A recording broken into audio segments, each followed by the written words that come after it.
نہ کرو، نعت باقاعدہ نعت خوانی وغیرہ نہ کرو، کیونکہ صحابہ کرام نے ایسا نہیں کیا تھا۔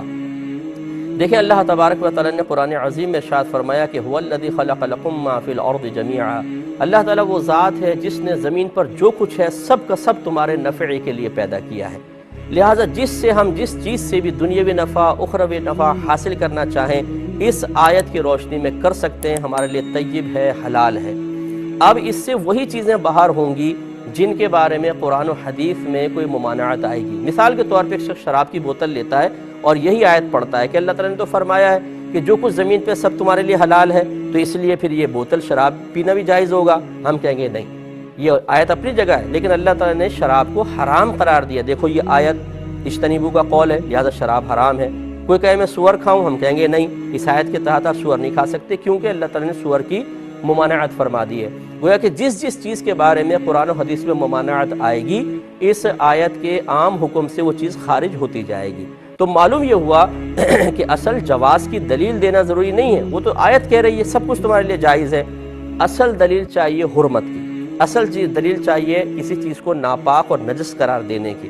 لہٰذا اب یہ کویسچن پیدا ہوتا ہے کہ اگر میلاد جائز نہیں ہے تو آپ قرآن یا حدیث سے کوئی دلیل پیش کریں، اگر نعت شریف پڑھنا جائز نہیں ہے نعت خوانی تو قرآن و حدیث میں دکھائیں۔ اللہ تعالیٰ نے کہیں فرمایا ہو میلاد مت کرو، کہیں اللہ نے فرمایا ہو نعت مت پڑھو، سرکار نے ایسا کیا ہو، صحابہ کرام نے منع کیا ہو، نہیں تو اس جواز والی آیت کے تحت ہی آئے گا اور سب جائے شروع کر دو۔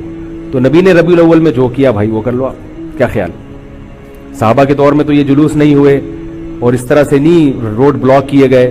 نبی جب تہجد کی نماز پڑھتے تھے تو اس کا خیال کرتے تھے کسی کی آنکھ نہ کھلے، جب رات کو گھر میں آتے تو دروازہ اتنی آہستہ سے آواز دیتے، سلام کرتے کہ جو جاگ رہا ہے وہ سلام سن لے اور جو سو رہا ہے اس کی آواز سے آنکھ نہ کھلے۔ اتنا اہتمام کر رہے ہیں اور ہم ربیع الاول ایسے مناتے ہیں روڈ بلاک۔ میں ملیشیا میں تھا، 2-4 تاجر آئے یہاں پہ 9-10 محرم کو، ابھی جو 40واں تھا نا امام حسین کے 40ویں کے نام پہ جو بھی ان کی رسومات ہوئی ہیں، ان بیچاروں کی میٹنگ تھی یہاں، انہوں نے بتایا کہ اتنی مصیبت میں پھنس گئے۔ ملیشیا کے بھی بہت سے لوگ سرکاری دورے پر پاکستان آئے تھے، موبائل ہی بند، 2 دن تک امام حسین کی یاد میں موبائل بند۔ اب وہ تاجروں کا موبائل بند ہو جائے اور میٹنگ بھی ہو، کتنی ٹینشن ہوگی کہ نہیں ہوگی؟ ایک عذاب میں کہہ رہے ہیں یار پاکستان میں یہی مسائل ختم نہیں ہوتے، کبھی کون سا دن چل رہا ہے، کبھی کون سا دن چل رہا ہے، کبھی موبائل بند ہے۔ سعودی عرب کے مفتی اعظم نے فتویٰ دیا ہے جی عید میلاد منانا اسلام میں اضافہ ہے، اسلام میں ویلڈنگ ہے، ٹاٹ کی پیوند کاری ہے۔ نبی صلی اللہ علیہ وسلم نے اپنی زندگی کے اندر جتنے ربیع الاول آئے کبھی عید میلاد نہیں منائی۔ مجھے کل ہی کسی بھائی نے کلپ بھیجا حضرت قادری صاحب کا، وہ کھول کے بیٹھے ہیں کتابیں،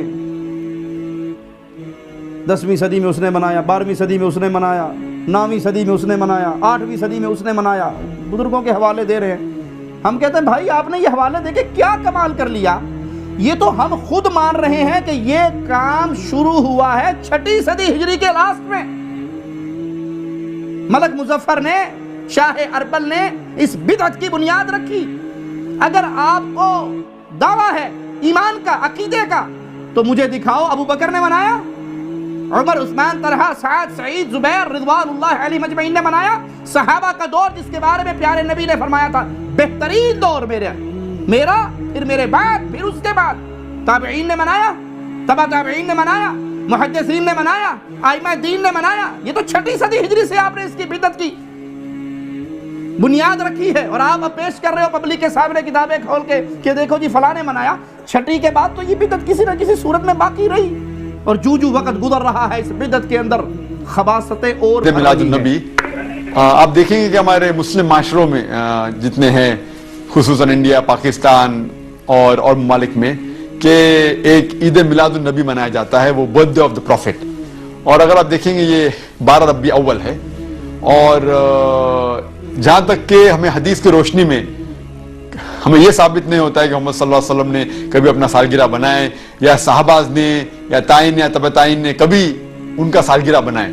تو جب محمد صلی اللہ علیہ وسلم نے کبھی کہا نہیں کہ میرا سالگرہ بناؤ، یا کبھی صحابہ نے نہیں بنائے، اور اگر آج ہم ان کا سالگرہ بناتے تو یہ بدعت ہو جاتا ہے۔